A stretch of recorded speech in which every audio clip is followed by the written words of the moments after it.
হরে কৃষ্ণ। বৈশাখ মাসের শুক্লাপক্ষের তৃতীয়া তিথি হচ্ছে অক্ষয় তৃতীয়া। 2025 খ্রিস্টাব্দের 30শে এপ্রিল বুধবার দিন অক্ষয় তৃতীয়া পালন করা হবে। এই অক্ষয় তৃতীয়া থেকে 21 দিন যাবৎ চন্দন যাত্রা মহা মহোৎসব পালিত হয়ে আসছে। এবছর 2025 খ্রিস্টাব্দের 30শে এপ্রিল বুধবার থেকে 21 দিন যাবৎ ভগবানের শ্রী অঙ্গে চন্দন লেপন করা হবে ভগবানের প্রসন্নতা বিধান করবার জন্য। কেননা এই বৈশাখ মাসের অত্যন্ত সূর্যের তাপমাত্রা বৃদ্ধি পায়, সেই কারণে ভগবানের প্রচণ্ড গরম লাগে, তার শরীর অত্যন্ত জ্বালা করে। সেই জন্য ভগবান স্বয়ং তিনি নির্দেশ দিয়েছিলেন রাজা ইন্দ্রদুম্নকে, জগন্নাথ দেব, এবং পরবর্তীকালে ভগবানের শুদ্ধ ভক্ত মধ্য ব্রহ্ম গৌড়ীয় সম্প্রদায়ের এক শুদ্ধ ভক্ত মাধবেন্দ্র পুরীপাদের সেবিত বিগ্রহ গোপাল, তিনি স্বপ্নে নির্দেশ দিয়েছিলেন তার শরীর জ্বালাপোড়া করছে।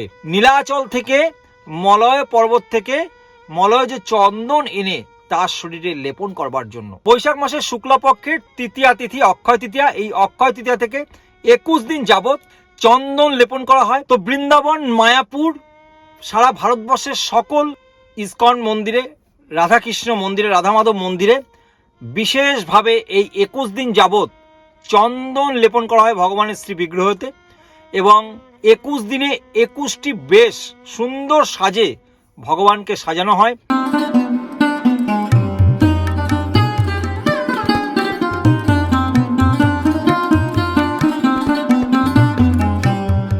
সুন্দর সাজে ভগবানকে সাজানো হয়। তো প্রথমে ভগবান জগন্নাথ দেব রাজা ইন্দ্রদুম্নকে নির্দেশ দিয়েছিলেন যে তার শরীর অত্যন্ত গরমে জ্বালাপোড়া করছে, তাই চন্দন নিয়ে এসে তার শরীরে লেপন করবার জন্য, তার শরীরকে শীতল করবার জন্য। এবং পরবর্তীকালে মধ্যবর্ম গৌড়ীয় সম্প্রদায়ের শুদ্ধ ভক্ত মাধবেন্দ্র পুরীপাদকে স্বপ্নে নির্দেশ দিয়েছিলেন। প্রথমে মাধবেন্দ্র পুরীপাদ 3 বার ভগবানের দর্শন পেয়েছিলেন। একবার সাক্ষাতে স্বয়ং পেয়েছিলেন যে একটি বালকের বেশে ভগবান এসেছিলেন, এসে তিনি দুধ দিয়ে গেছিলেন, এবং এছাড়া 2 বার স্বপ্নে নির্দেশ দিয়েছিলেন মাধবেন্দ্র পুরীপাদকে।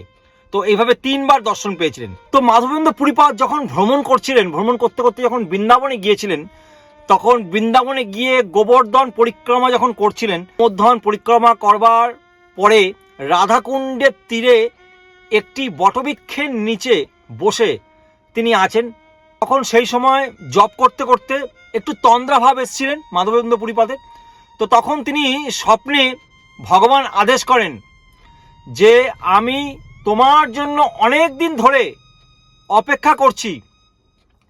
মুসলিমদের অত্যাচারে আমার পূজারী আমাকে জঙ্গলের মধ্যে রেখে গেছেন, মাটির তলায়। রোদ জল বৃষ্টিতে আমি অত্যন্ত কষ্ট পাচ্ছি। আমি অপেক্ষা করছিলাম তুমি কবে আমার কাছে আসবে এবং আমাকে উদ্ধার করবে। আমাকে এখান থেকে নিয়ে তুমি গোবর্ধন পর্বতে তুমি স্থাপন করো। এই কথাটি বলেই ভগবান তখন চলে গেলেন। তো তখন মাধবেন্দ্র পুরীপাদের নিদ্রা ভঙ্গ হয়। তিনি নিদ্রা ভঙ্গ হওয়ার পর তিনি ক্রন্দন করতে লাগলেন এবং গ্রামবাসীদের সকলকে জানালেন, এবং গ্রামবাসীর সহযোগিতায় সেই জঙ্গল থেকে, মাটির তলা থেকে সেই গোপাল বিগ্রহকে উদ্ধার করা হয় এবং গোবর্ধন পর্বতে মন্দির তৈরি করে সেখানে স্থাপন করা হয় গোপাল বিগ্রহকে। গোপালের নির্দেশ মতনই পঞ্চ অমৃত পঞ্চগব্য দ্বারা ভগবানের অভিষেক করা হয়, এবং নিকটে গোবিন্দ কুণ্ডের সেই জলে ভগবানকে স্নান করালেন, এবং বহু ভোগ বস্তু দিয়ে রন্ধন করে সেই ভোগ ভগবানকে নিবেদন করা হলো। এইভাবে মাধবেন্দ্র পুরীপাদ দেখছেন যে আমার গোপাল ভোগ কি সুন্দরভাবে তিনি গ্রহণ করছেন। তিনি শুদ্ধ ভক্ত ছিলেন সেই মাধবেন্দ্র পুরীপাদ, সেই জন্য শুদ্ধ ভক্ত তিনি অনুভব করতে পারছিলেন যে তার সেবিত বিগ্রহ গোপাল বিগ্রহ তিনি গ্রহণ করছেন। তো বহু ভোগবস্তু, গাভী, স্বর্ণ, অলংকার, সমস্ত কিছু সেই মন্দিরে সকলে দান করতে লাগলেন। এবং পরবর্তীকালে 2 বছর পর মাধবেন্দ্র পুরীপাদকে সেই গোপাল স্বপ্নে নির্দেশ দিলেন যে আমার খুব গরম লাগছে, আমার এই বৈশাখ মাসে অত্যন্ত গরমে আমার খুব কষ্ট হচ্ছে, তুমি যাও মাধব, নীলাচল থেকে মলয়জ পর্বত থেকে সেই চন্দন এনে সেই চন্দন ঘষে কর্পূর অগ্রু মিশ্রিত সেই চন্দন আমার শরীরে লেপন করো, তাহলে আমার সেই শরীরের জ্বালা মিটবে, আমার শরীর শীতল হবে। তখন ভগবানের নির্দেশ মতন নীলাচলে গিয়ে মলয়জ পর্বত থেকে সেই মলয়জ চন্দন আনলেন এবং আসার পূর্বে শান্তিপুরে হয়েছিলেন এবং শান্তিপুরে আসার সময় অদ্বৈত আচার্যকে দীক্ষা প্রদান করেছিলেন এই মাধবেন্দ্র পুরীপাদ। পরে বিভিন্ন স্থানে ভ্রমণ করতে করতে উড়িষ্যার রেমুনাতে, বাংলার একদম পশ্চিম বাংলার শেষ, উড়িষ্যার শুরু, ওইখানে রেমুনা, ক্ষীরচোরা গোপীনাথ, সেই রেমুনাতে সেইখানে ক্ষীরচোরা গোপীনাথকে তিনি দর্শন করেছিলেন। সেই ক্ষীরচোরা গোপীনাথকে নিত্য রাত্রকালে দ্বাদশ কেলিতে, দ্বাদশ ভাণ্ডে ভোগ নিবেদন করা হয়। কি ভোগ? অমৃত, সেই ক্ষীর অমৃত কেলি। তো তখন মাধবেন্দ্র পুরীপাদ চিন্তা করতে লাগলেন যে আমার তো শত শত গাভী আছে, যদি আমি এই ক্ষীরটা যদি আমি আস্বাদন করতে পারতাম, এটি কেমন স্বাদ, তাহলে আমার এত গাভীর দুগ্ধ দেয়, সেই গাভীর দুগ্ধ দিয়ে আমি নিজে হাতে রন্ধন করে সেই ক্ষীর তৈরি করে আমার গোপালকে আমি নিবেদন করতে পারতাম। তখন পূজারী সেটি বুঝতে পেরে পূজারী বললেন যে এটি তো এখনো গোপীনাথকে ভোগ নিবেদন করা হয়। তখন মাধবেন্দ্র পুরীপাদ অনেক দুঃখ করলেন যে আমি ভগবানকে ভোগ নিবেদনের পূর্বেই আমি সেটি ভোগ করবার আমার ইচ্ছা প্রকাশ হলো। তো তিনি অনেক দুঃখ প্রকাশ করে সেই স্থান থেকে তৎক্ষণাৎ তিনি চলে যান এবং একটি পাশের গ্রামে হাট ছিল, সেই হাটের পাশেই একটি বটবৃক্ষ ছিল, সেই বটবৃক্ষের তলায় তিনি অত্যন্ত দুঃখে গিয়ে বসে রইলেন এবং সেই ভগবান গোপীনাথ সেই শুদ্ধ ভক্তের হৃদয়ের কথা বুঝতে পারলেন। দ্বাদশ ভাণ্ডে যেই ভোগ নিবেদন করা হয়েছিল ক্ষীর অমৃত কেলি, সেটি ভগবান গ্রহণ করলেন। তো তখন স্বপ্নে পূজারীকে নির্দেশ দিলেন যে একটি ভাণ্ড আমার আঁচলের তলায় চরণের সামনে আমি রেখেছি, আমার ভক্ত মাধবেন্দ্র পুরীপাদ তিনি সেই বটবৃক্ষের তলায় বসে আছে, তাকে গিয়ে একটি ভাণ্ড দিয়ে আসো। তৎক্ষণাৎ সেই পূজারী ব্রাহ্ম মুহূর্তে উঠে স্নান করেই সঙ্গে সঙ্গে তিনি সেই ভাণ্ডখানি নিয়ে মহাপ্রসাদ সেই মাধবেন্দ্র পুরীপাদকে তিনি দিয়ে আসলেন এবং তখন মাধবেন্দ্র পুরীপাদ ওই মহাপ্রসাদ ক্ষীর গ্রহণ করলেন এবং ক্ষীরের সেই ভাণ্ডখানি তিনি ভেঙে তার উত্তরের মধ্যে বাঁধলেন এবং তারপর পুরীতে পৌঁছালেন নীলাচলে। এবং পাণ্ডারা সমস্ত কথা শ্রবণ করবার পর রাজার কাছে নিয়ে গেলেন এবং রাজা একজন ব্রাহ্মণ ও সেবক দিয়ে অনেক চন্দন কাঠ এবং কর্পূর সেই মাধবেন্দ্র পুরীপাদকে দিলেন ভগবানকে লেপন করবার জন্য। প্রায় 1 মণ অর্থাৎ প্রায় 37 কিলো মতন এবং 20 তোলা প্রায় 250 গ্রামের একটু কম সেই চন্দন কাঠ এবং কর্পূর অত্যন্ত ভারী হয়ে গেছিল। সেই জন্য সেই রাজার একটি পার্শ্বদকে দিয়ে সেই মাধবেন্দ্র পুরীপাদকে দিয়ে পাঠায়। তো পরবর্তীকালে মাধবেন্দ্র পুরীপাদ আবার মাধবেন্দ্র পুরীপাদকে ভগবান স্বপ্নে নির্দেশ করেন যে তোমাকে আর বৃন্দাবনে যেতে হবে না, আমি আর গোপাল হচ্ছে অভিন্ন, তাই তুমি আমার দেহেতেই এই চন্দন লেপন করো, তাহলেই আমি শীতল হয়ে যাব। তখন থেকেই সেই ভগবানের নির্দেশ মতনই চন্দন লেপন করা হচ্ছে।